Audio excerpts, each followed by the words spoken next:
ஒரு மிகப்பெரிய பிரேக் த்ரூக்குள்ள நுழையுது.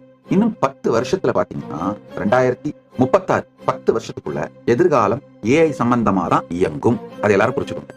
ஒரு சாதாரண விஷயமான ரூமை எப்படி கிளீன் பண்ணணும் அப்படிங்கறதுல ஆரம்பிச்சு உங்க பர்னிச்சர்ஸை எப்படி அடுக்கணுங்கிறதுல இருந்து உங்களுடைய வாழ்க்கையோட மிக உயர்ந்த நிலையை எப்படி அடையிறதுன்றது வரைக்கும் எல்லாருமே ஏஐயோட நாலேஜையும் எக்ஸ்பர்டைஸையும் எடுத்துக்கிட்டு தான் செயல்பட போறாங்க.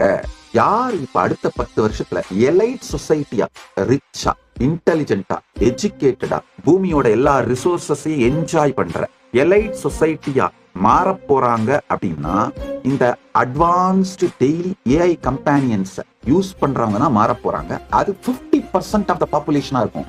மீதி 50% பாப்புலேஷன் இந்த எலைட் சொசைட்டியை ஃபாலோ பண்றவங்களா இருப்பாங்க. அவ்வளவுதான். இப்ப அந்த காலத்துல எல்லாம் ஒருத்தனை டிப்ரைவ் பண்ணணும்னா எஜுகேஷன் டிப்ரைவ் பண்றது, இல்ல பொருளாதார ரீதியா அவனை வறுமையில வைக்கிறது, இப்படி எல்லாம் டிப்ரைவ் பண்ணுவாங்க இல்லையா? இதுக்கு மேல அதெல்லாம் எதுவுமே முடியாது. அடுத்த 10 வருஷத்துக்குள்ள யாரையுமே நீங்க எந்த விதத்திலையும் டிப்ரைவ் பண்ண முடியாது.